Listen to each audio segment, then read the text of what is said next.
We are live moments after SummerSlam 2025. Thank you for joining us here at Podcast Heat on YouTube. One of the biggest events of the year, the first ever two-night SummerSlam, certainly the most financially successful SummerSlam of all time. They're bragging about more than 100,000 folks in the arena between the two nights, of course, and I'm sure we'll hear all about the record gates. But now we're going to talk about what we actually thought of the show, and we'll want to hear from you. If you've got a question for Derek and I, would love to hear from you. We are just right now actually sort of dual screening it because we see Cody Rhodes making his way up the ramp with the world title, and there's John Cena sort of looking around to the crowd.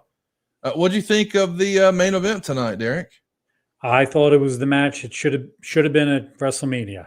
There's no doubt in my mind that these two having this hell of a match should have been at WrestleMania on that platform. And what a showing by John Cena.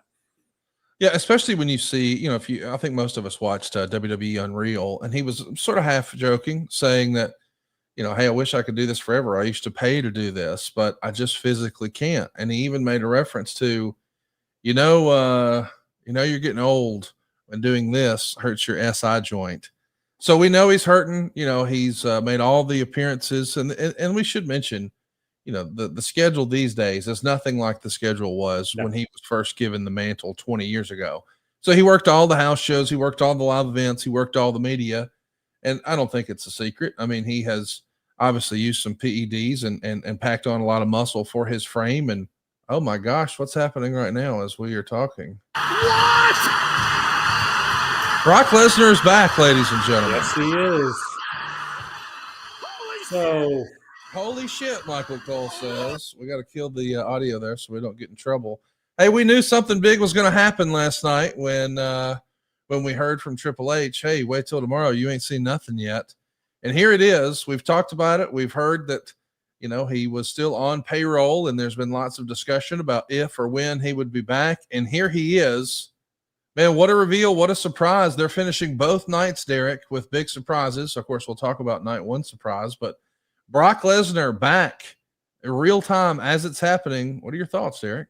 Not just 3 weeks after Daniel Cormier says Brock's on the ban list of TKO, Brock Lesnar is walking the ramp at the end of SummerSlam. I didn't see this coming, but someone did tweet out that possibly they were waiting for an F5. Did you see that tweet? I have not seen that tweet. But I will say that it does make me wonder, given what we saw last night with Seth Rollins returning, and we're going to talk about that in a moment, I'm sure. It does make me wonder, did Daniel Cormier say that, TKO's he's on the TKO ban list? That feels like that was intentional now. That was a false flag operation. But I, for one, am for it. I know there's been a big debate, Derek, about people who think, oh, well, if it's not a real injury, that's not cool. Like, man, we're supposed to suspend our disbelief. That's the idea. We want to believe. So I, for one, kind of like this sort of thing. What do you make of this? I enjoyed the fact that they went out of their way to have Becky Lynch's daughter on social media with Seth walking on the crutches. Adds a layer to the story, gives a little bit of inside baseball. I mean, let's be honest, between the reality show on Netflix and the TV shows we're watching right now, it's a multi-platform program at this point they're running. They're running storylines on TV, for Netflix, on Raw, SmackDown, social media. It's widescaping. And speaking of social media, by the way, all of you joining us right now on Conrad's Twitter, if you want to be involved in the chat, you got to head over to podcastheatwrestling.com. We can't see your comments until you head over to podcastheatwrestling.com. But by the way, that shot of Brock Lesnar in the background, Nick Khan. Man, there's the F5. There it is. Brock Lesnar. He's back. And man, what a crazy look. I mean, the beard, the hair, the top knot, sporting a t-shirt. He looks a little thicker through the middle than we saw him last. This is big news. Brock Lesnar back in the WWE. What a big return it is for Brock Lesnar. I think this is respectfully, this is what everybody's going to talk about this SummerSlam from this point forward. Of course, 3 years ago, we know that he had a bulldozer or whatever it was and tore the ring apart. I was a little busy that night, so I didn't get to see that show live. We all were. But my goodness, Brock Lesnar's return is clearly the headline of the entire weekend at this point, don't you think? 100%. And what is going to now be the story is Brock Lesnar and John Cena on John's last run. Is John Cena back full baby face? Is Brock the heel? Where do we position everybody? Now you have a lot of stars, a lot of top level talent now. They got to fit into the mix. Seth Rollins is new champion. It's got a story with CM Punk. You got Cody now as the champion, and Cody as champion has just been forgotten within the last 3 minutes. There's a lot of top tier talent they're going to have to figure out how to make holes and spots for. It's going to be interesting. We are live here, and we want to hear from you guys. What did you think about SummerSlam? What was your favorite match of the weekend? What was your least favorite match of the weekend? And where do you think they go from here? Man, there was a lot to talk about last night with CM Punk winning the world title and then Seth Rollins cashing in. And that was a whole big story in and of itself. And then tonight, we got the match we probably deserved at WrestleMania with Cody and John Cena. Thankfully, there was no Travis Scott or no Rock. We just got our regular story like we were expecting. But it did feel a little paint by numbers. But, you know, when we saw Cody start to powder, it felt like, what's up with that? Maybe there was even some comments in the live chat here. Josiah Jones says, Cena going to leave his boots in the ring. I do think a lot of people would have expected a setup like that might be that he's going to leave his boots in the ring.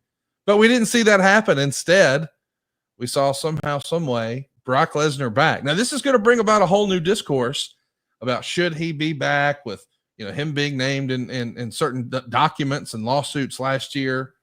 I don't think there's been any sort of charges, so I'm sure that WWE is moving in a different direction. But yet, some of these things start to make sense. The strategy of, hey, let's just have John Cena just unwind the heel turn on a random SmackDown. Oh, no. I mean, we needed to sort of level set the table for this moment. But it also makes sense now, perhaps, while we made the strategic decision to stop doing press conferences this week. Thank God. What could you imagine Triple H sitting up there being asked about Brock Lesnar's return to WWE? What an odd coincidence we decided not to do press conferences starting at this PLE anymore. I think one of the coolest parts of this now is, where does Brock and Cena end up? Is Brock the last match for John? Oh, no, there's no way, dude. We're 4 months away. We're 4.5, 5 months away from. No, I think he's a stop on the road. That is interesting, though. I know we're going to be talking about SummerSlam, but you bring up a great point, Derek. We want to hear in the group chat, in the live chat here. By the way, join us on YouTube if you haven't already at podcastheatwrestling.com.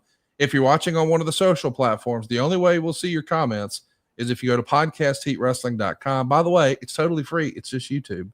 But if you comment there, we can actually see your comments. But I bring all that up to say, you know, I really do wonder who is going to be the last opponent for John Cena, because you could go a variety of different ways. And I lean towards, hey, let's make it a heel. Let's make it someone who can get the most use out of it. Let's make it Logan Paul. Now, that would be my suggestion, because I think from a mainstream perspective, Logan Paul can then go out in all of his different platforms and say, hey, I'm the guy who retired John Cena. That makes him a heel forever. I could also see how if you wanted to elevate someone like a Braun Breaker. But for my money, I think business-wise, it makes sense for it to be Logan Paul.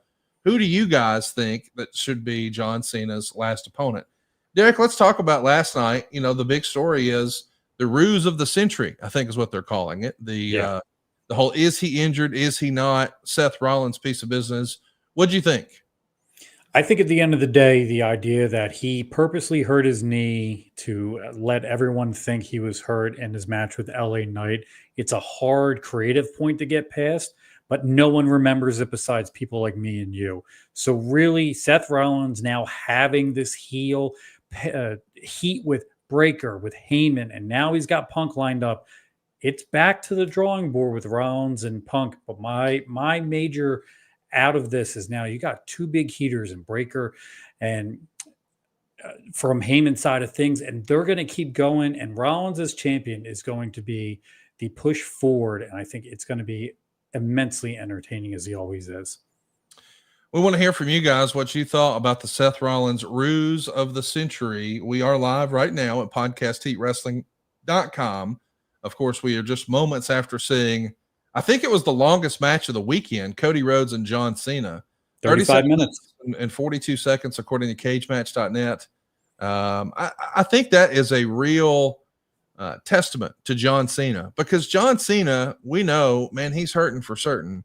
And the idea that he was able to go out there and have not just a long match, but the longest match of the weekend, that tells you just where he's at with his toughness. And shout out to Cody Rhodes for making it, as good as it possibly could be at this point.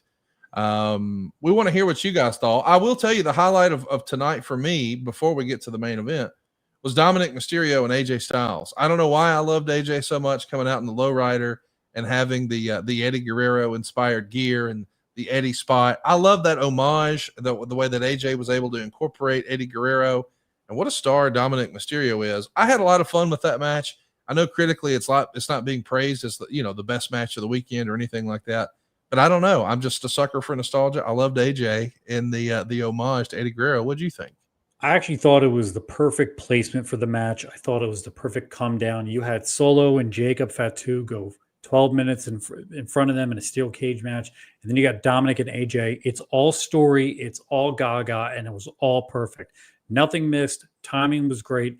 AJ, we know AJ is at the tail end of his career, and Dominic is just getting hot as a top heel. You talk about the perfect combination to get somebody over. Dominic looks like $1 million coming out of that match. I do want to ask you about the United States title match. It was a steel cage match with Jacob Fatu and Solo Sikoa. Solo is he wins the chicken shit heel way and touches the floor. I like that. I loved the moonsault off the top by Jacob Fatu. I feel like, maybe we could have saved the breaking the handcuff spot for another match, but either way, I'm nitpicking. I will say though, I think I like both of these guys. I think everybody listening to this knows how much I love Mr. Jacob Fatu. He is going to be a megastar. But I, for one, and I may be in the minority, I want to know what you think of this, Derek. I think I'm kind of over the Bloodline story. I think it's time to move on. I know Paul Heyman, not too terribly long ago, acted like there was a lot more steam left here. I don't know about that. It feels like it's time for me to move on. Respectfully, the Bloodline right now, some of it feels a little bit like the NWO B team. 100%. When they did their split with the Wolf Pack and the Black and White, it feels like this is NWO Hollywood at this point. Let's move on. What say you? It's very Virgil-y. There's too many players. There's not enough people that really are over. And I think Solo, as the leader of this, whatever we want to call it, group, is perfect. His henchmen are behind him. He's getting over as a comedy guy. His facials are tremendous, but it's comedy, and it's time to move on from the Bloodline. If we're going to be dealing with Roman Reigns' sneakers in another feud, we can pretend like the Bloodline does not exist anymore. We're in extra innings, and it's far too long. Let's talk about the women's intercontinental title match. It was a no count out, no DQ match with Becky Lynch and Lyra. I thought they had a really fun match. I appreciated the work. The one thing that I know everybody's going to talk about is where Lyra's hand slipped out of the zip tie and then she put it back in herself. I know that it feels like it's nitpicking because it is live TV, but I do think it's fair to say it kind of takes you out of it. I made the comparison tonight in our adfreeshows.com group chat where we did like a live watch along, that it almost felt a little bit like, hey, if you're in the theater and you're seeing Superman and then just for a second, all of a sudden the background disappears and you see the green screen. Like, I think it's fair for you to say, hey, it took me out of it a little bit. If you saw one of the wires that was holding Superman in the air, if a mic boom came into the frame and you see it in the theater screen, I still think it's okay to say, I wish that wasn't there. I wish that spot wasn't there, but had it not been there, I think it would have been, I really enjoyed that match. I'm curious to see what you thought about kind of a hardcore match between Becky Lynch and Lyra. There were a lot of gimmicks on this show, and I think they picked their spots very well. Becky's very good at telling a story. Lyra is still green and is still coming along and noticeable with the zip tie gimmick. But I thought the Bayley interaction kind of also took me out of it, took too long, didn't really get to where I was going. And then really, I don't know who's supposed to be the babyface. The work is good. They did 25 minutes. One of the longer matches of the weekend, and it takes a lot of strength in the agenting to go 25 minutes with them. But my goodness, by the end of it, I don't know who is the baby face and who's the heel. Where does Bayley fit in the story? There's a story to go here. I just need to know who I'm supposed to cheer, and I don't know who I was supposed to cheer at the end of their match tonight. But I'm assuming it's Becky, but I don't know. I'm all for Becky and Bailey coming together and working together again. When those two get in the ring together, they're magic. Lyra, 25 minutes tonight, didn't really miss anything besides the zip tie, but I don't know that it was the best presentation for her going as long as she did.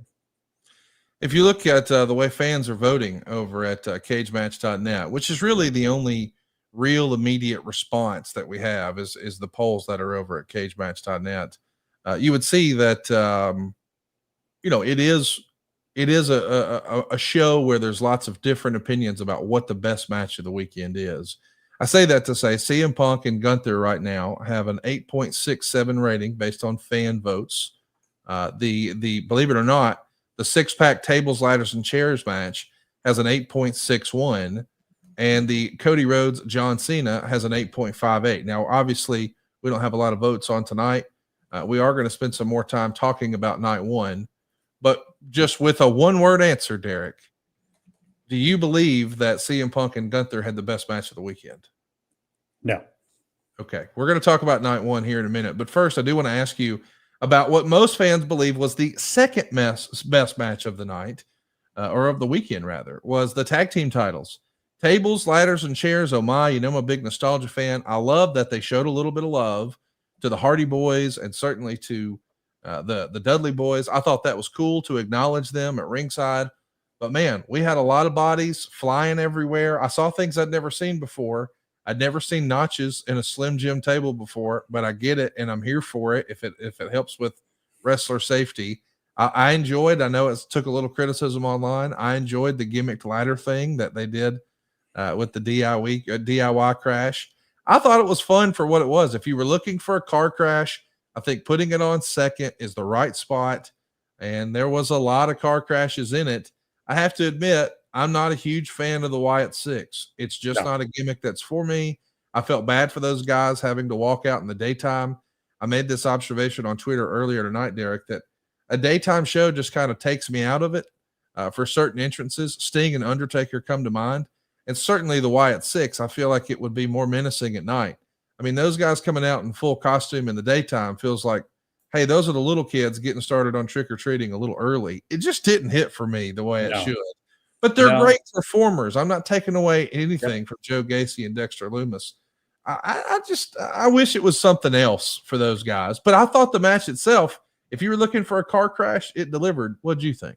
It delivered exactly what you were looking for. And the amount of gimmicks that were on this show, this match still was able to stand out with the ladders, with the tables.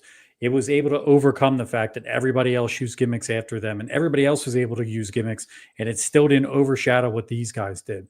I will tell you, I thought this match would have been better yesterday because there were way too many gimmick matches on this show. It felt like TLC with the dark entrance would have been a whole lot more spectacular the night before. I know it's tough to follow that, and I know them starting earlies for public transportation purposes, but man, it felt like there was a way to kind of do some card structuring differences on night one compared to night two.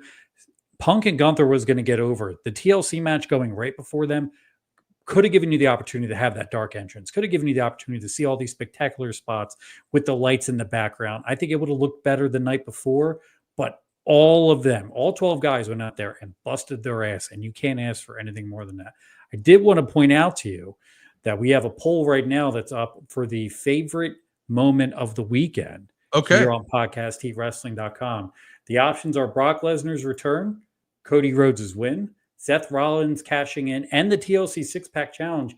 And the TLC six-pack challenge is actually tied with the win for Cody Rhodes right now for third place. Brock Lesnar's return is winning, which I'm not surprised about. The shock, man. Nobody saw it coming. And Seth Rollins cash in is second. So the TLC match did stand out to a lot of people, and kudos to them for doing it. It's also, for anyone who doesn't know this, it is almost impossible to put these matches together. 12 guys in a ring with ladders. It is a hell of a fucking hard time to be able to do that. And kudos to all of them. Nothing missed. So for them not to miss anything, it's really impressive for all 12 talents. You know, my biggest wish anytime I see a TLC match is that no one gets hurt. That's always my biggest takeaway is, man, I hope no one gets injured. Yep. We are going to spend some time talking about night one, but first I want to finish up night two. We opened the show with, I thought, what was a good call. Let's put the women's title out first. We've clearly seen a precedent of how important the first match on a show is in WWE. We saw on night one with Roman Reigns, which we'll talk about in a minute. But we start with the women's title here. The real story is Rhea Ripley has, as Big E called it, an Io Sky problem. And I think a lot of people assumed, hey, maybe this would be Io's moment. It was not. Naomi gets the win. I thought it was interesting that Cole made sure to point out, Michael Cole, that is, hey, this is Naomi's first SummerSlam since 2017, and she's never won a match at SummerSlam. Well, she did tonight. I thought they had a terrific match. They went 16 minutes and 21 seconds. It exceeded my expectations. I'm not usually a big fan of three-ways, and just respectfully, I'm not the biggest ladies wrestling fan. It's just not always my favorite. I thought they delivered. Super talented. I think there's an argument out there that Io Sky is one of the absolute best in-ring performers, not just in WWE, but in the world. We know Rhea Ripley is a star. She's sporting a new look. It looks like she's leaned up quite a bit. Yeah. And what a comeback story there is for Naomi. I think I was just more emotionally invested in those ladies than some of the other matches through the weekend. I thought they did a terrific job with a 16-minute opener in a ladies match. Shout out to them. I mean, once upon a time, it wasn't that long ago, they were the popcorn match. And now to open it and have a great match, I thought it really showed you how far women's wrestling has come. They used to go 4 minutes, and now it's 16, and it's to open, and it sets the tone. And I think the Naomi win was the perfect heel victory to get the night started. You had every hope spot with Rhea. Listen, I think everybody would enjoy being pinned by Rhea Ripley the way she was pinning Io Sky a couple times tonight. But at the same time, it's entertaining. It works. Her reaction to open the show, it's hard to believe that there was a time where she was with Dominic Mysterio as the top heel. And here she is, just killing babyface reactions. She's worth it. I think the WWE show on Netflix opened up another side of her that I think is going to take her to the next level. But Naomi deserves every little bit of everything she got tonight. The reaction, the win, everyone was selling for her. And Io Sky is one of the best wrestlers in the world. There's no doubt in my mind. We should mention, too, the Rhea Ripley, we'll call it expose on Unreal. Man, it could have went either way. Because when you have someone, the buzzword of 2025, it feels like, is aura. And every wrestler wants to have aura. Well, perhaps nobody on the women's side has more than Rhea Ripley. She just has star aura all over.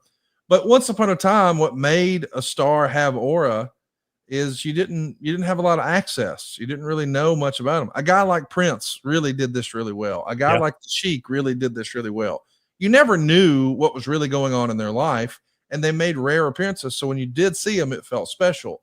So the idea that they were going to peel back the curtain and show you the real life Rhea Ripley and all of her real life challenges that we all human beings feel and deal with and all that, I thought, man, that could go either way because she has such an aura now. I don't know if this is the right time, but the reaction she's getting tells me I don't know shit, and I appreciate that. One thing I do know is that you pointed out a great thing, Derek. You said too many gimmicks, and I thought, well, there were a lot of gimmicks. Now, when you really think about it, there was one regular match tonight. We're talking about Dominic Mysterio and AJ Styles because Cody and John was a street fight, a steel cage match with Jacob Fatu, a no count out, no DQ match with Becky Lynch, a TLC, and then a triple threat. So you only had one traditional match.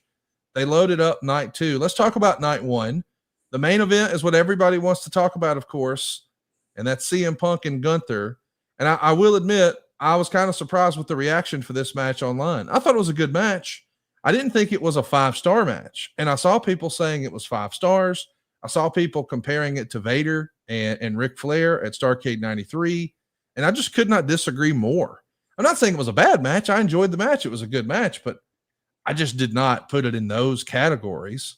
And I was talking to a Hall of Famer. I won't say their name because, I didn't say that I would share their opinion. But he thought the match was hurt by being too long. He felt like sometimes this generation, and I think he may have been referencing Punk, feels the need to go 30 minutes or it's not a good match. Now, that was certainly the Ric Flair mantra in the 80s. He felt like the longer the match, the better. And I know that frustrated guys like Ole Anderson. But his critique was it was just a little long. What do you think of the CM Punk Gunther match, Derek? Way too long. I don't think Gunther's been presented correctly at this point in time as the monster heel. Going 30 minutes with Punk doesn't make any sense to me. I know there was a lot of discourse online. You saw it. I saw it. Some people called it the best SummerSlam match ever. I don't even know if it was the best SummerSlam match of the weekend to me. So the discourse of Gunther versus CM Punk being as good as it was, and I'll present this argument, you cut out 15 minutes of that, do you think anything is missing out of that match? I don't. So I think it went too long. I think it kind of killed Gunther. I know Gunther's hurt and he's going away for a couple months, but at the end of the day, what was accomplished in 30 could have been accomplished in 15. I'll admit, when I saw people say the same thing, it was the best SummerSlam match of all time, I thought, is it better than Bret Hart and Davey Boy? Absolutely not. Is it better than Mr. Perfect and Bret Hart? Now that I'm thinking about it, man, Bret Hart may have been half-ass, low-key Mr. SummerSlam. I thought it was a good match. I love Bret Owen. I feel like we're so quick. Yeah, Bret Owen. There you go. You could just keep naming them. And his match with Taker with Shawn as a special guest referee. Maybe it was super underrated bell match, but man, the story was so good. We were all so invested in that. I love the match. Don't get me wrong. I enjoyed CM Punk and Gunther, but I can't say that it was the best SummerSlam match of all time. But I know that is important these days in the online discourse. We feel like if we like something, we have to make big claims, and big statements, and we got to sell it. And I get all that. Something they sold fabulously well, though, was the Seth Rollins story. I think everybody knew that maybe there was something up there. Bubba Ray Dudley was talking about it on Busted Open. I've never seen an injury like this. Mike Johnson comes out and says, nope, you're being disrespectful to Seth Rollins. I think Mike may have gotten worked on this one. I think he may have gotten some bad information. But what we do know is it's not a lie that Seth Rollins has had knee injuries. I mean, we know he was held together by bubble gum and paper clips last year at WrestleMania, but he gutted it out because it was a WrestleMania Night 1 main event with Cody and Roman and The Rock. I mean, you got to be there for that. But I mean, even going back, 11 years ago when he was first champ and he tore that knee up on a house show match with Kane, this is not a new injury. So it was believable. And I think it was very strategic that they just debuted this Unreal show. They made sure that Becky Lynch just happened to post on social media, him hopping along with the crutches and the kid. They really sold it. And the visual of him letting the crutches go and keeping his arms out was a great all-time WWE moment from a storytelling perspective. It has created, in my opinion, some silly discourse about, should they tell us the truth if someone's injured or not? Guys, we all want to suspend our disbelief. Work me to death. I loved it. What'd you think? I think the discourse of wrestling journalists admitting or telling that someone isn't hurt or is hurt should not affect your enjoyment of a professional wrestling show. If you do not want to be part of the online discourse, I have this crazy idea. Get out of the online space. If you enjoy being worked, watch the show. You don't have to be online during this process. I promise you, your opinion, it's not going to matter at the end of the day. WWE wants you to get worked.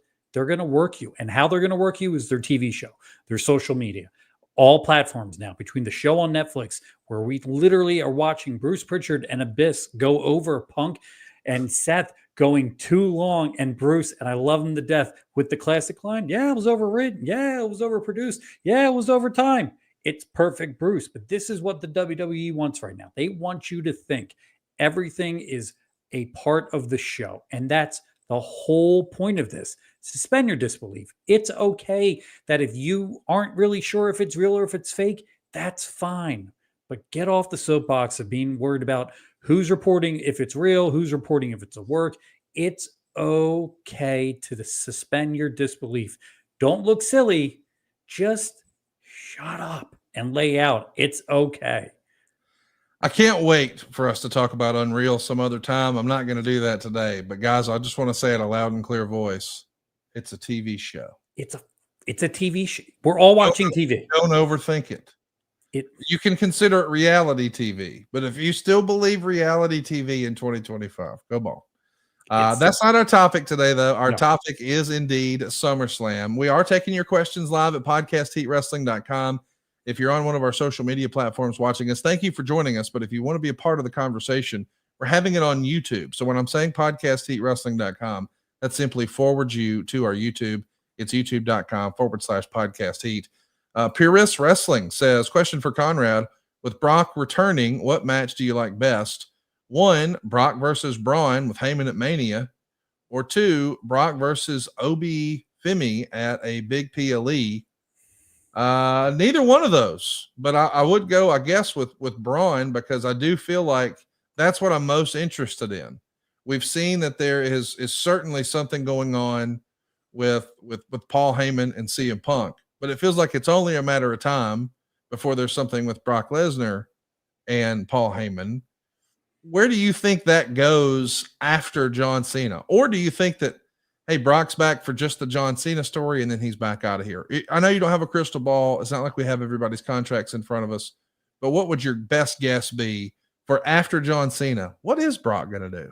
My best guess is it's Brock now long term, with Cena moving his way out of the company. We know that John is wrapping up in December, and we know that they're going to need another part-timer to come back and be that guy. And they always rely on them, and I'm sure they've come to some sort of agreement with Brock to ride out his contract because he's getting paid a lot of money. I think Brock is here for the long term. And if we're crystal balling WrestleMania, I would not be surprised to see Brock Lesnar and Logan Paul. Thank you, Mr. Stewart, for retweeting our feed here today. We greatly appreciate that. Trevor Owens is with us here live, and he says, I like WWE fighting back to mass information. I'm here for it. It keeps it interesting. Great job, WWE. Yeah, I like it too. Let's plant some fake stories. Let's get it going. Let's suspend our disbelief. Let's see who we can work, right? That's what it is. That's the name of the day. We want to get lost in the story. Like, I don't like when we always feel like we have to break the fourth wall. Like, I don't want to buy a ticket to go watch Superman and halfway through the movie just see the actors sitting in their chairs eating a sandwich. I don't want to do that. I also want to shout out, because I think this is interesting. I'm seeing some folks online who are saying that SummerSlam was weak. One of our live comments here, SummerSlam is weak. I didn't think this was a weak show. I enjoyed the show. Now, am I going to say it was the best SummerSlam I've ever seen or the best time I've ever?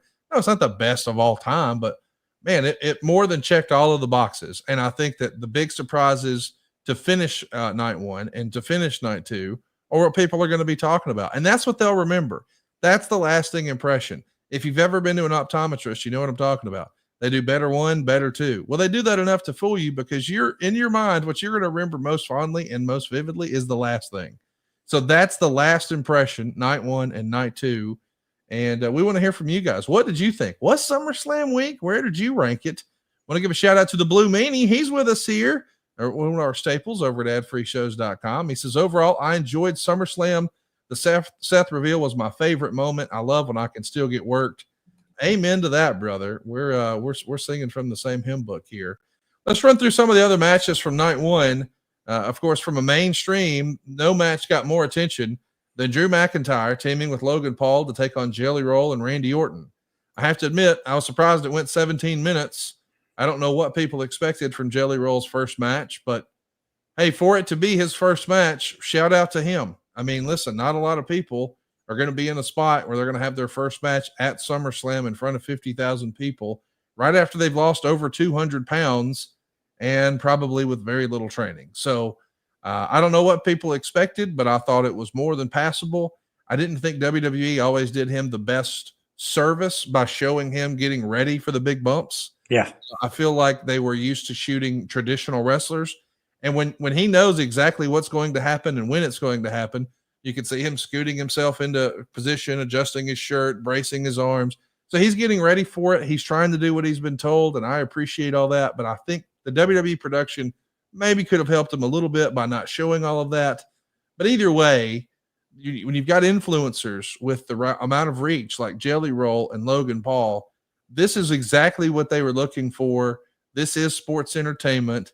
This is, if you think back to where this all got started at WrestleMania, you think about how much they gimmicked up that main event, whether it was with Muhammad Ali or the Rockettes or Mr. T or anywhere. This is sort of in that same vein. Now, me being a homer, I love me some Drew McIntyre. I would have liked to have seen him do something else this weekend. Yep. What did you think of the tag match, the celebrity tag match? First off, I'm happy Drew got back into the country, because I feel like this could have been a disaster without Drew McIntyre and somebody else getting slotted into that. Drew was the glue that held this match together. Logan still ends up being impressive every time. And credit to Shane Helms, because that man knows how to agent Logan Paul better than anyone. You could see the fingertips of Abyss in here with the Black Hole Slam, with Jelly Roll. Jelly Roll's a tough person to fit into some of this stuff. Some of the shoulder blocks didn't look great. You had guys jumping for him because he might be a big dude, but Randy's gigantic next to him, which is crazy.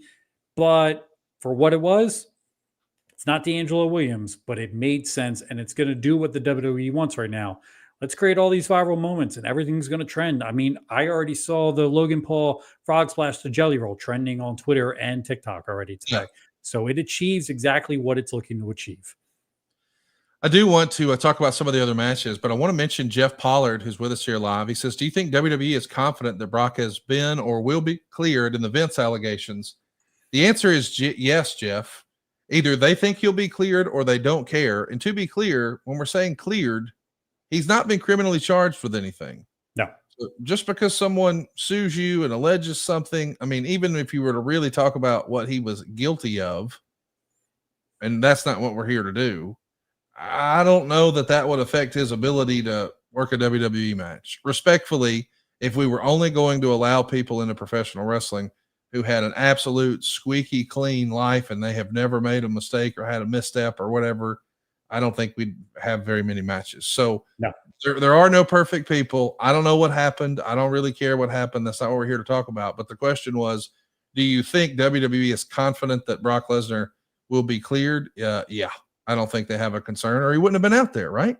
Yeah, I don't think the word we're using here is cleared. I think it took a long time for WWE to rebuild a relationship with Brock, because Brock has worked with one person and one person alone for a very, very long period of time, and that person is not in the company anymore. As great as Paul Heyman is as a liaison to Brock and these other guys, at the end of the day, these guys grew up with Vince McMahon. They were pushed by Vince McMahon, and it probably took a longer time to rebuild that bridge with Brock and anybody else in that company without Vince being there than anyone else would ever imagine. And by the way, that list does not just include Brock Lesnar. It also includes Roman Reigns. Yep. We're saying the quiet power out loud here at podcastheatwrestling.com, but they were Vince guys. And if you'll recall, the story was when Vince McMahon announced his retirement, Brock left the building. That was a shooter. And they had to talk him back into coming back. But that's a story for another day. Brock Lesnar is back. We should talk about the women's match on the first night. We're talking about Tiffany Stratton versus Jade Cargill. They went 7 minutes and 4 seconds. Not one of the best reviewed matches of the weekend. Respectfully, when this one was first announced, I thought, I don't know about that. Feels like too much too soon for both of them. I would have liked to have seen, and I know that this is not the flavor of the day, but when we've got really talented performers who aren't on the card, I wonder, is this our best foot forward for the women's division? And to my surprise, the match exceeded my expectations. I didn't have high hopes. Maybe that's the key to enjoying wrestling, is to manage your expectations. I thought it would be an absolute shit show, and I was wrong. So my apologies to Miss Tiffany Stratton and Jade Cargill. It exceeded my expectations. That's not to say I thought it was a great match, right, but it wasn't the stinker I imagined. What do you think of Tiffany Stratton and Jade Cargill? I think that they tried to put this together at the PC at some point during the week, and they were like, yep, we can't go over 10 minutes. We need to keep this short. We need to keep it sweet. And I still don't think Jade is TV ready, and we are way past the period of time that she should be TV ready.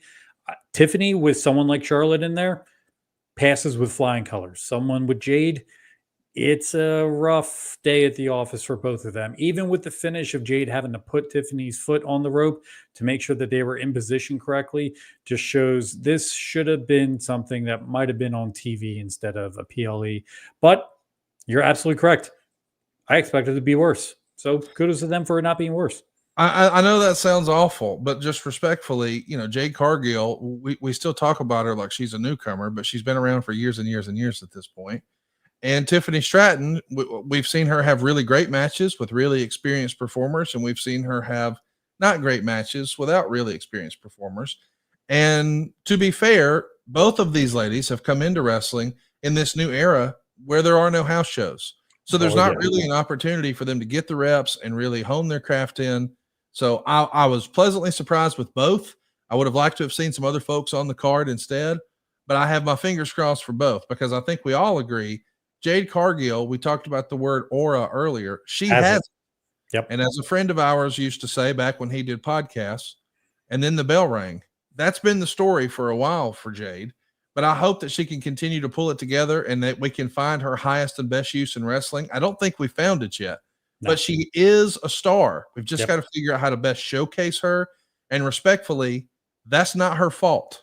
So if there's anybody out there who is being critical of Jade, it's not her fault. That's WWE. They've got to figure out what they've got and how to best use those ingredients, but they will figure something out with her. I do like the Tiffany Stratton story that I'll admit I didn't know until it was over. 14-0. She's gone a little tear here. She's like our female Goldberg right now. Good for her, I guess. Keep that streak going. It gives a story where maybe there otherwise wouldn't be one with Tiffany right now. There's a good question from the chat I want to bring up from Trevor. It does beg the question, what women's title do you leave off the second biggest PLE of the year, if any? It's not about leaving it off. It's about presenting everybody correctly. And to me, this was not a match that needed to be on this show. Respectfully, I need Chelsea Green on this show. 100%. I need Bailey on this show. And I know that these premium live events, we have arguably the most loaded roster in history, and we're going to keep talking about that.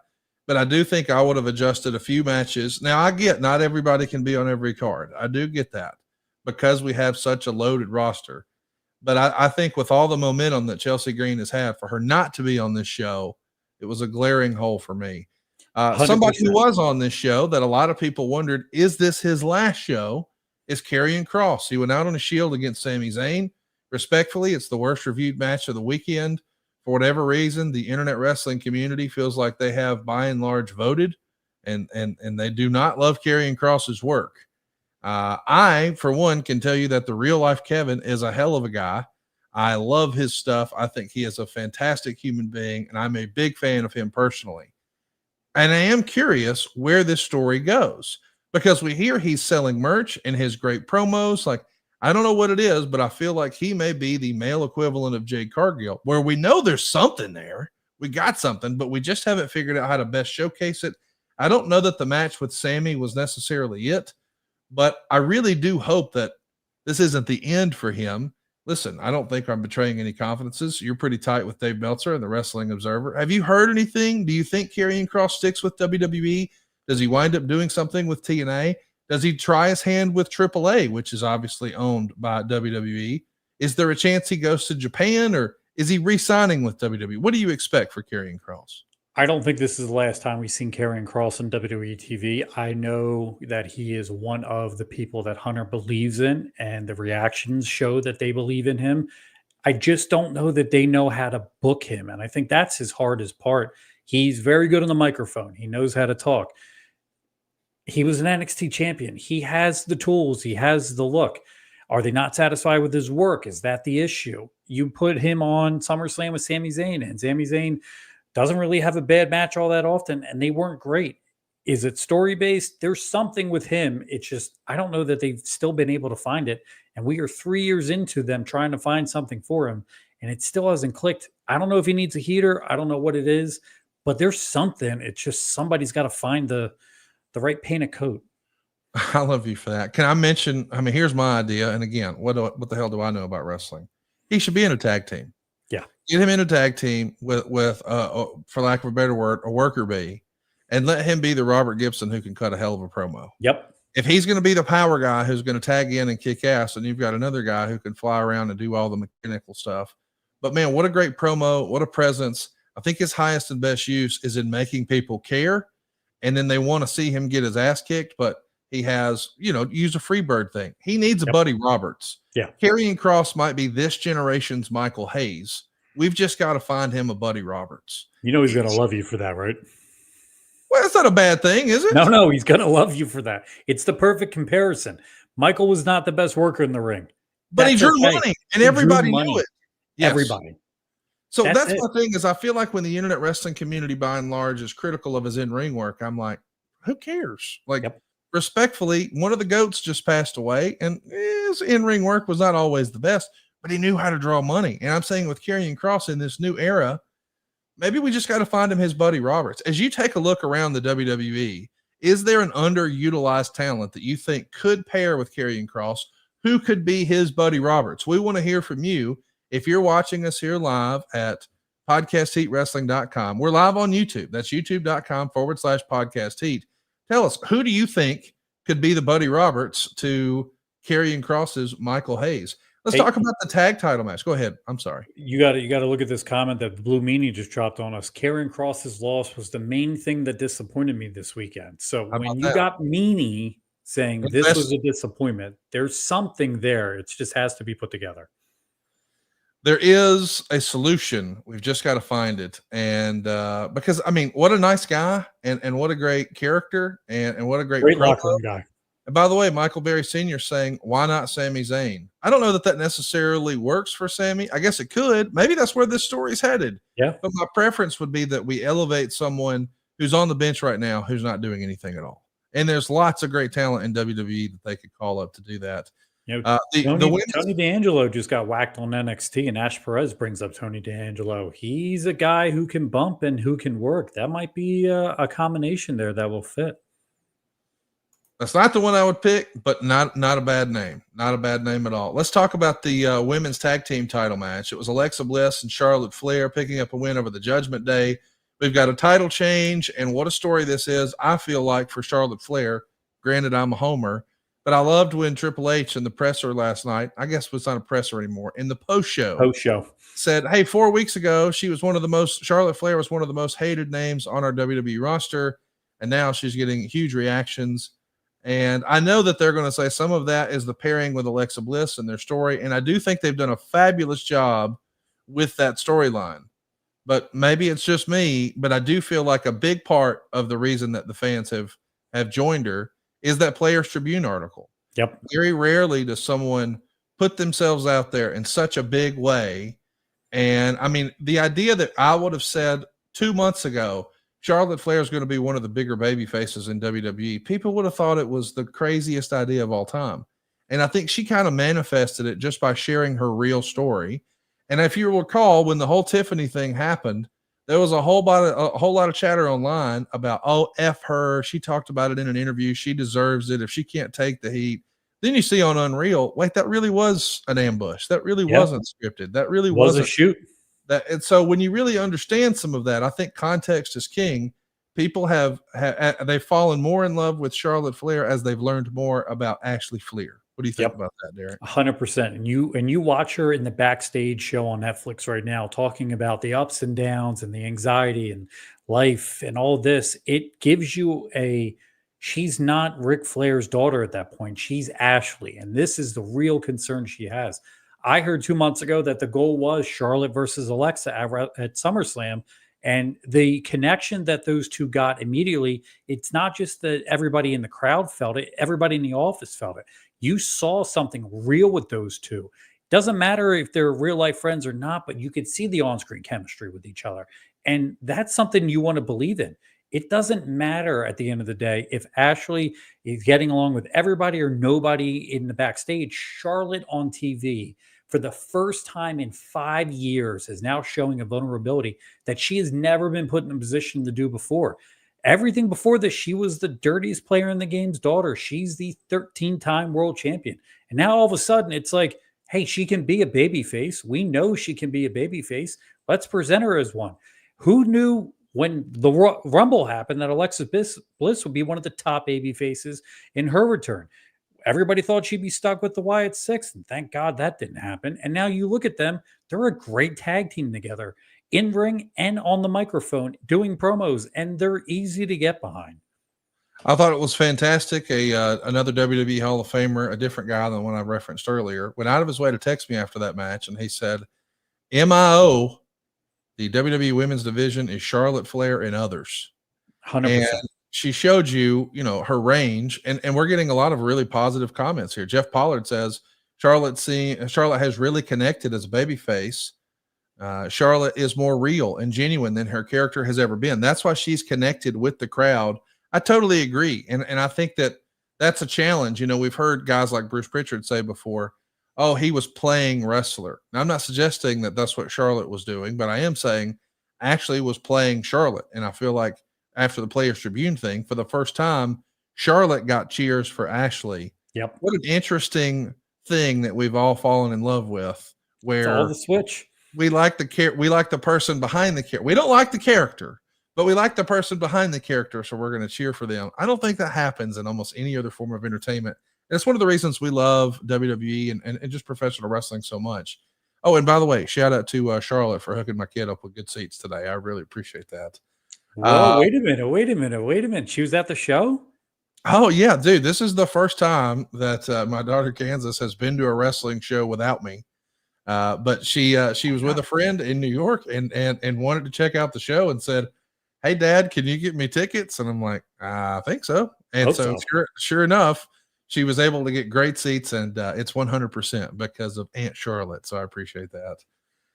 The tag match, I have to admit, man, this shocked the hell out of me.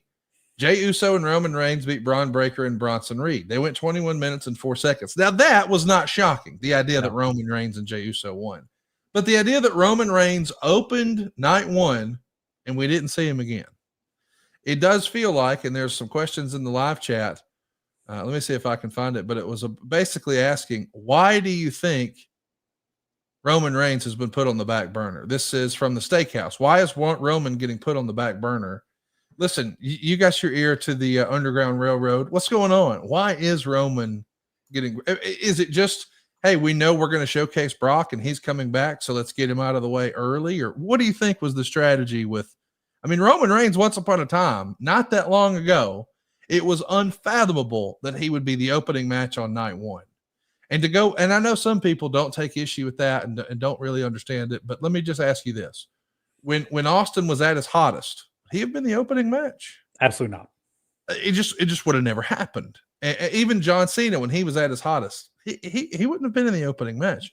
What do you think is up with Roman Reigns and WWE and his just, is he a ship without a sail? What's next for Roman? I think he's a ship without a sail, and I think he learned from Brock Lesnar. You have to remember, Brock Lesnar opened WrestleMania one year with Roman Reigns for one reason and one reason only. He did not want to be there all night. When you get to that level of star that you can command and do those types of things, how come we've never saw Roman and Cody since? How is that a miss? That feels like that's next, right? I maybe, but now are they both baby faces? Cody comes out of this. Is there really any shine on Cody? I mean, Roman didn't even get the pin in the tag team match. So when you think about it, is Roman laying out for Jey and going, have fun? I did what I was supposed to do, and I never got the one match I wanted more than anything. Rock at WrestleMania. Can we get back to this? Is that something that's ever going to happen? Or is this Roman going, I did what I had to do. I held the belt for 4 years. I propped up every baby face you ever wanted, made everybody bigger, made everybody a whole lot more money. What's left for me to do? I'm going to go do movies. He's doing Street Fighter, so what's next for him? That's a great point. I missed that. You're exactly right. He is heading to do Street Fighter. Actually, AOTV Productions, who's with us live here, says Rhodes and Reigns are scheduled to appear in the Street Fighter movie. How will this affect WWE? Well, I think you just nailed it. I mean, clearly Roman's going to go make a movie, so maybe that does make sense. I'm overthinking it. Surprise, surprise. But yeah, I mean, do you think that's a possibility? Rock and Roman at WrestleMania next year? I don't think we will see Rock back in a ring for another 18 months. I think this current creative has to play itself out to WrestleMania, unless he just, gets bored on a whim and wants to include himself again. But I think Rock's on a decent sized break for the next 12 to 18 months. What say you? Well, the last time the Rock helicoptered in, it derailed everything, including nearly ruining John Cena's farewell tour. I mean, really think about how terrible it had to be for them to just un-F it by saying, oh, never mind. On Friday. Yes. On Friday. 2 days before. Yes. By the way, if anyone wants to put the paint by numbers together, do you think John Cena's promo on Friday has anything to do with Brock Lesnar's return today? Bet you it does. Bet you that might have to do with the fact that Brock made a deal to come back at that point, because I don't know that promo gets cut without Brock Lesnar's return tonight. Oh, 100%. Like, there's no doubt that they knew that was, this is where we're going, but we don't want to have a heel Cena against a babyface Brock. Oh. We know Brock's going to come back as a heel, so we've got to have Cena ready for that. And as a wrestling fan, I do want to see Brock and Cena again. Yes. I mean, when Brock first came back after that great run he had in the UFC, he was right in there right away with Cena and making memories. And remember, several years ago, gosh, at this point, 11 years ago, I think it was, that's where, John Cena went to Suplex City and took a record number of Germans from Brock and just got his ass beat. So it is funny that it's come full circle. That makes a ton of sense to me, but it almost didn't happen. And it almost didn't happen because of The Rock. I mean, even the reason that the match went too long on that first Netflix, that everybody's decided that Bruce Pritchard's a bad person for trying to hold people accountable to do their jobs and do what's asked of them. God forbid. It's because Rock went too long on his promo. It's not a surprise. Rock's out there rambling in the middle of the ring, talking, oh, thank you for this guy, and thanks for this guy, and blah, blah, blah. Hey, Cody, I know I nearly killed you, but man, great job. We're going to show you in the crowd like a goof right now. Oh, like, my God. the whole thing was terrible. But if he comes back for WrestleMania and it's against Roman, it's huge money. I mean, it is box office. I can get behind that, but you're saying you don't think it's going to happen in Vegas. No, to me, at this point in time, I think this is Hunter's show, and it's Hunter's show to run with. And until, again, the narrative that Rock was called to come back and pick up ticket sales for Elimination Chamber, I think we all know at this point in time, yeah, that was not what actually happened. By the way, not touched on at all in that Netflix show. What an odd coincidence. But Travis Scott, where's he at? What happened? I mean, listen, the rumor and innuendo is that he was not a natural in the wrestling business.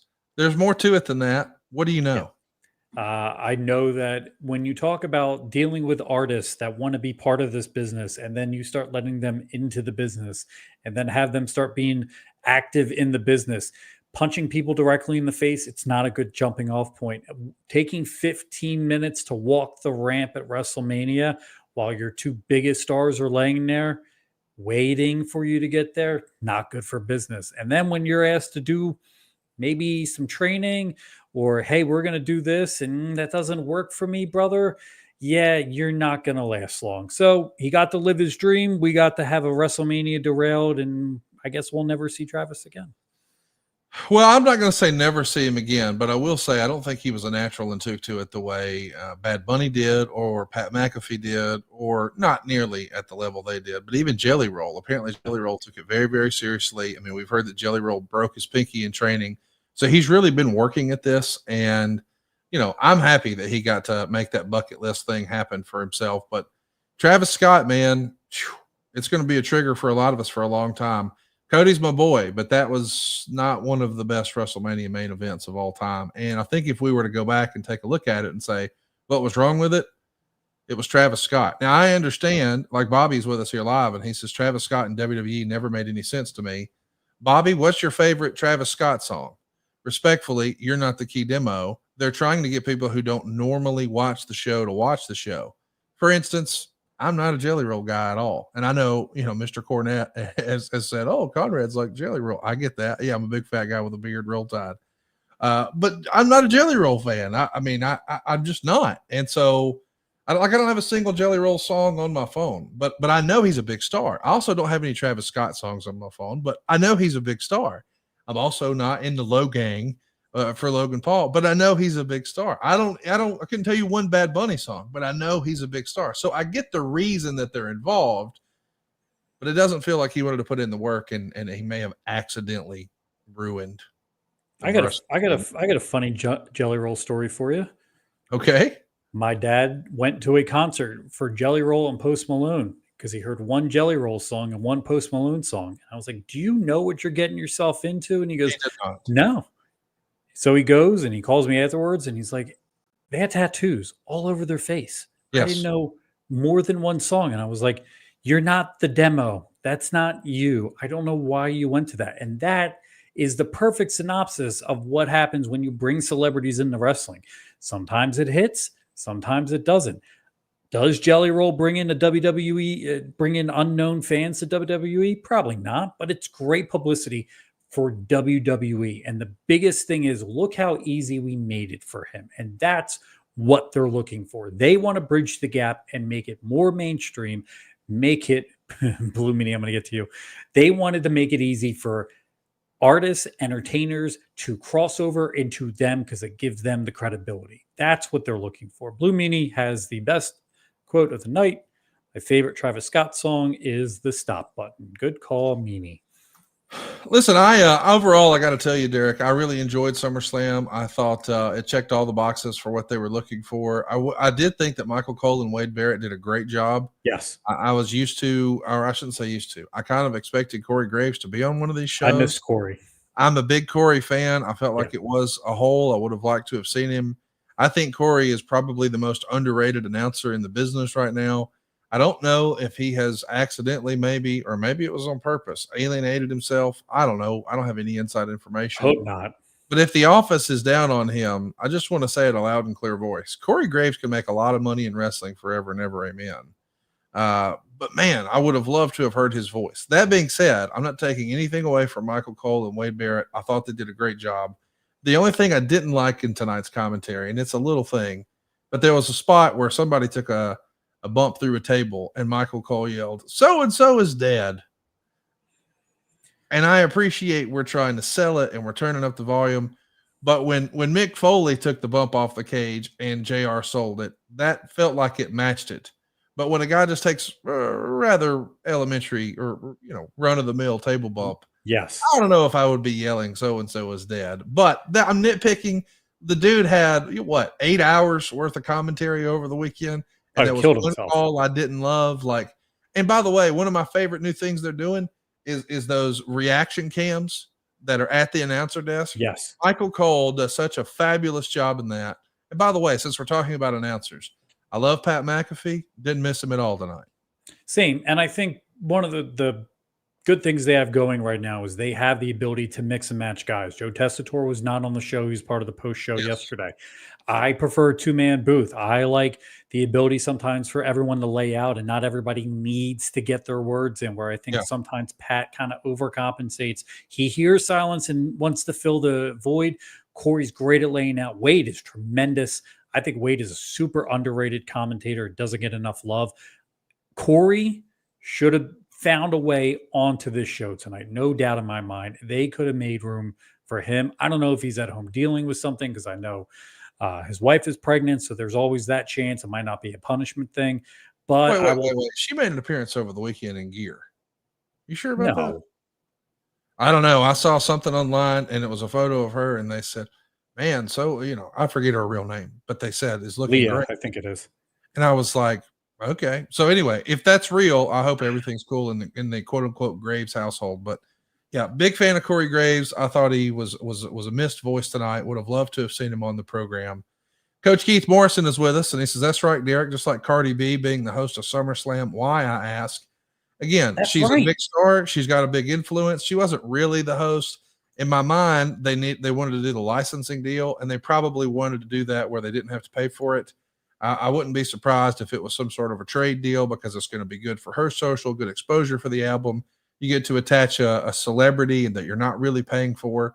And I don't know who her rep is. You think she's rep by Endeavor? Wouldn't necessarily surprise me. It wouldn't surprise me. And I got to be honest, I totally forgot that she was the quote unquote host. That felt like ages ago. And don't forget, she was the person who kicked off the announcement and tweeted at all these WWE women's superstars like, hey, we're going to do this, we're going to do that. I totally forgot she was a part of the show or part of the build. That feels like that should have been something. You want to talk about presenting somebody? Her walking out Jade Cargill with an entrance or something, that would have been something that would have made sense.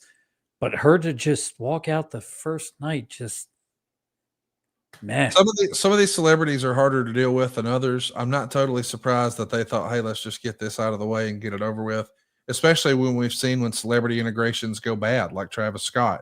Yeah. So if that's what we're risking, keep them away from the whole thing.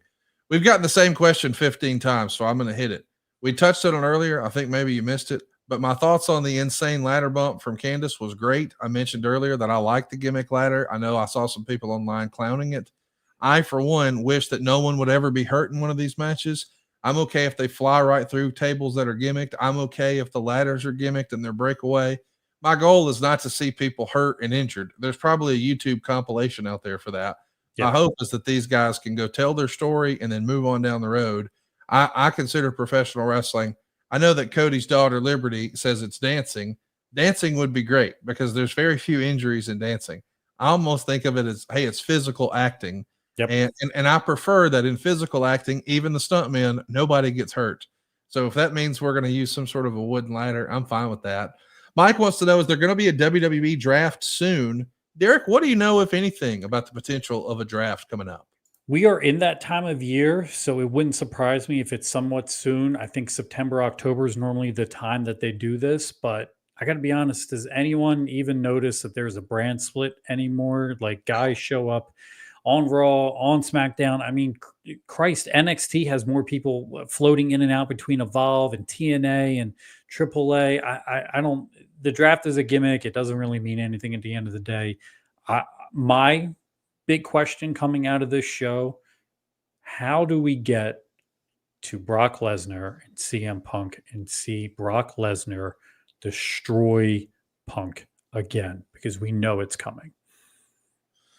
We got a suggestion here from AOTV Productions who says, I predict we get Rollins versus Zayn at WrestleMania. No, I don't know about that. What say you? Not that one. You know, I got a question for you. Oh God, here we go. This might be the last question of the show. I got the end stream button on my mouse right now. I'm ready. My question for you is, one of the biggest things I noticed is production and watching this show when they go wide to show the mass of people. Yeah. AEW goes wide to show the mass of people. There's a difference between the two of them. And I want to point this out because I think it's one of the few tweaks that AEW can do better at. WWE starts here and zooms their way in. Sometimes AEW starts really wide. But I will say that the production level of All In Texas almost mirrored what I saw this weekend with SummerSlam. What do you say to that? What's your take on it? I thought they actually did I thought All In was a very good production presentation from AEW side of things. And I think they're starting to get up to WWE's level in terms of their crowd shots. But I think one of the biggest things they get weak on is how often they go wide. And WWE is very good at picking its spots with showing how many people are in the crowd. Well, respectfully, there was more people there tonight than there was true. At AEW. And by the way, I just want to point out, I don't know that everybody's picked up on this, but reading between the tea leaves, I believe that Nick Khan's approach to wrestling right now is the worst thing we can have is a fast sellout. Yep. Because from a shareholder value and a stock price standpoint, that means we left money on the table. The new TKO strategy is not unlike the new UFC strategy when they were first bought by Endeavor. Let's get every nickel we can. Let's bend, but don't break. Let's take them almost to the point where breaking the wallet, but it's still enough for them to pull the trigger. I don't think they want to make their tickets more affordable. Meanwhile, you saw earlier this year, WWE, with all the response that they were getting from fans online about how expensive things are and things are overpriced and it's 2 or 3 times what it was last year or whatever it was. AEW went the other way and talked about how affordable their tickets were. I do think that is a good strategy to be affordable, but at the same time, WWE's had 74,000 people in this building before, and they didn't tonight. They moved the screen way forward. They blocked off more. They tarped off more. I don't know if they're going to promote it as a sellout. That doesn't really matter. They didn't have an ass in every seat. Now, they're going to say, well, there's production kills, and certainly that's true. But my point is, they've done WrestleManias there before in that same building in 13 and 19 with more people. Yep. But they didn't have a 2-night affair, and they didn't have the price point that they have now. The price point for a SummerSlam is now on par or exceeds old WrestleManias. So this is just the new way of doing things. And in a weird way, a sellout is now looked at as almost like a bad thing. Instagram of Wrestling historian is with us here live, and he says, who do you guys want to see Brock Lesnar wrestle? Is there an intriguing matchup out there right now, Derek, on the WWE roster that makes you think, man, I got to get that one? I know everyone's going to want to see Brock and Braun. I'm not there yet because I don't want Brock to eat up Braun. I think that's the wrong way to go. To me, Brock and Punk is something I want to see because it's been years and Punk is trying to be this rejuvenated, I'm the best wrestler in the world type of thing, where he's got this chip on his shoulder. I think Brock and Punk could be a WrestleMania match. That's an interesting question. We do have a few more I want to hit here. John says, Conrad, does Seth versus CM Punk end in Hell in a Cell for the world title? Hey, sign me up for that. I don't normally love Hell in a Cell matches, but I got to be honest. That CM Punk Drew McIntyre Hell in a Cell match last year is arguably one of Punk's best matches ever, and certainly one of the best matches in WWE last year. Maybe up there in the conversation for one of the best Hell in a Cell matches ever. We know how I think Seth is arguably the MVP of WWE and has been for a while. I'm saying besides, we know that Cody's the masthead. I'm saying guys who aren't necessarily always getting their flowers. I think Seth is that guy. And him and CM Punk with their backstory of Punk, even in the video that we saw on TV this past week, saying, hey, he reminds me of me in 2013. Yep. He came to me and wanted me to train him, blah, blah, blah. That whole backstory lends itself to we're going to have to blow this off, and a Hell in a Cell makes a lot of sense. I'm looking forward to that. Brian Heffron says, I wish they would stop referring to Jelly Roll as a celebrity guest, and instead of referring to celebrities as a crossover guest, saying he's a celebrity infers that WWE talent aren't celebrities. I like that little nuance there. Thank you, Meanie, dropping some knowledge on us. I appreciate that. I do like that. We should start saying that they're a crossover guest. We frame everything. I'm surprised we haven't got Slim Jim Presents Jelly Roll at this point. I got to say, Brian Heffron is actually saying, I'm sorry, Blue Meanie is suggesting Brock and Jacob. Jacob Fatu and Brock Lesnar. Sign me up. Take all my money. I want it. Yes. Thank you, Blue Meanie. I don't know why that didn't immediately pop in our mind. That's the one. Yep. Let's make that one happen. I want McIntyre to get his chance with Brock in front of a crowd because that was lost because of COVID. And great point. McIntyre Brock would be phenomenal again. Mike hitting us with the Brock versus Gunther. I think everybody wants to see that one. There's been a report out there that Gunther's going to take some time off. When do you think we'll see Gunther again? I think he's back in 3 months. It didn't sound like it was going to be something major. When you take a look back, you needed Gunther for Goldberg, and then you needed Gunther the bridge because Punk and Jay wouldn't have been much of anything. It wouldn't have had the same meaning that Punk and Gunther did. So they needed Gunther to get through that. But I think he's back in 2-3 months. I think we will see Gunther and John Cena at some point. I think you got to do that before he hangs it up. I think you and I talked about that over the weekend, that I feel like it's a match that John probably wants to have before he leaves. And as a fan, I'd like to see it. I still think Logan's probably the guy I'd put in the last match, but if for whatever reason that didn't work, I could take it with Gunther too, I suppose. I got to put this up. Gunther ran the blade. He's certified elite now. Man, you need to go check out some old school Gunther matches when he was Walter, because that man put his body on the line doing a whole lot more than running the blade. Can you imagine once upon a time the idea, it wasn't that long ago, that we would see CM Punk versus Walter, much less CM Punk versus Walter in WWE for the title? Like that felt like a make-believe opportunity not that long ago. It just, you look at the wrestling world in 2025, did you see it where it's at now 3 years ago? Right. So, man, you talk about it. That's a good point. Michael Berry. I'd like to see Kross have a new straight edge society stable. They tried this. They did it with AOP and they did it with Paul Ellering. It didn't work. Didn't hit. I don't know that that's the angle to go, but there's something. Lots of suggestions in the live chat about, if we were talking earlier about who could they pair Karrion with, who could be his Buddy Roberts. And one of the suggestions that I saw multiple times was, hey, what if it was old A-Town Down? I mean, Austin Theory hadn't been doing anything in quite a while. No. I don't know if that's necessarily the name I would go with, but I don't hate it. No, I could see that working. The way they play off each other, I think, could be something that would be super entertaining. What about Grayson Waller? Yeah, I mean, listen, there's lots of different names out there. I think about more of a high flyer type guy, and I think of that just in terms of, I liked when you would have tag teams where there's a big guy and then there's a more acrobatic guy. This isn't the right example, but I'm saying like Hercules and Paul Roma. Mm-hmm. So if Karrion Kross was going to step into that Hercules spot, he needs to find his Paul Roma. Now, I know that Power and Glory at the time are not positioned as a top tag team, so I'm not suggesting that.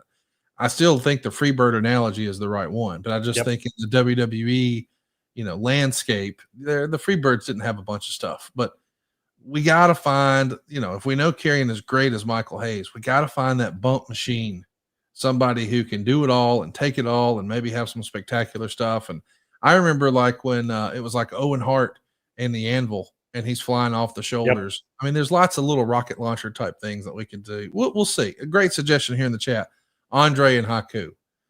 So we'll see what's Edward Rooney asked the big question.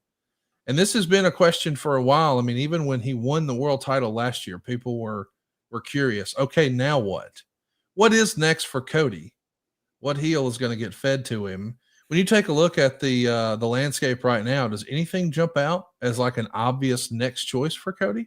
I guess Drew McIntyre would be a natural progression. I know there's been a lot of talk about the elevation of Damian Priest. I don't think we're there for that one, but I know that Damian Priest was noticeably absent from this pay-per-view both nights. To me, it's McIntyre, and I hope that McIntyre gets all the credit he deserves, because he's going to make Cody look like $100 million, as he does with everybody else he works with. But past that, there is not a lot of top level heels that are left for Cody to work with that he hasn't worked with already. So to me, it's Drew. Well, we loved SummerSlam, and we loved recapping it here with you. If you haven't already, I want you to do me a favor. Go hit that subscribe button and turn on the notifications bell right now. It's totally free at podcastheatwrestling.com.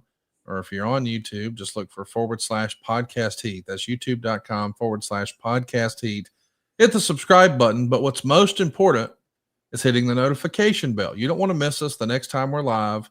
Derek and I are going to be live here, there, and yon. Whenever there's big major news or a big event, we're going to have your coverage, and tell everybody what else they can find at podcastheatwrestling.com these days. We got coming up this week, D'Lo Brown with the lowdown. We're going to be talking about the launch of the Nation of Domination. You can also see a couple of the episodes in our archives.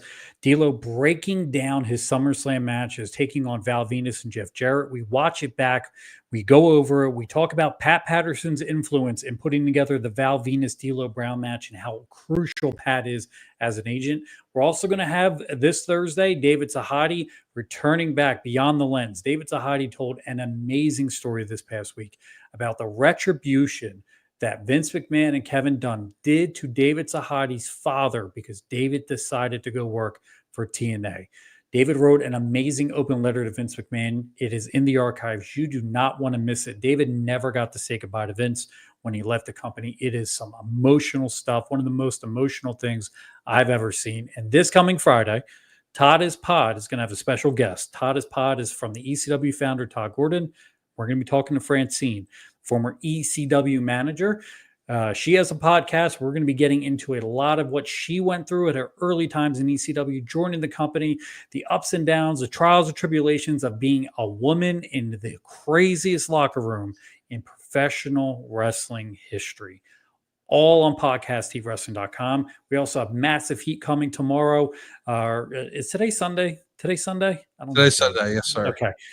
This 2-day pay-per-view throws me off. Tomorrow night we'll have Raj, Matt Morgan, and Jack Farmer talking about probably SummerSlam, along with the Raw recap as well, here on Massive Heat on podcastheatwrestling.com. And Nick Patrick is Wednesday with Casio doing the mailbag. You want to make sure you don't miss a minute of it. Sometimes we go live, sometimes we go tape, but every second of it is worth watching here on podcastheatwrestling.com. That's it for us, boys and girls. Happy SummerSlam. It's only 10 o'clock Central. This is nice. It's normally midnight when we're doing these. So perfect. I appreciate 11 o'clock you on guys the East. checking us out and hanging out. And we've got a fun slot of shows coming this week right here on podcastheatwrestling.com.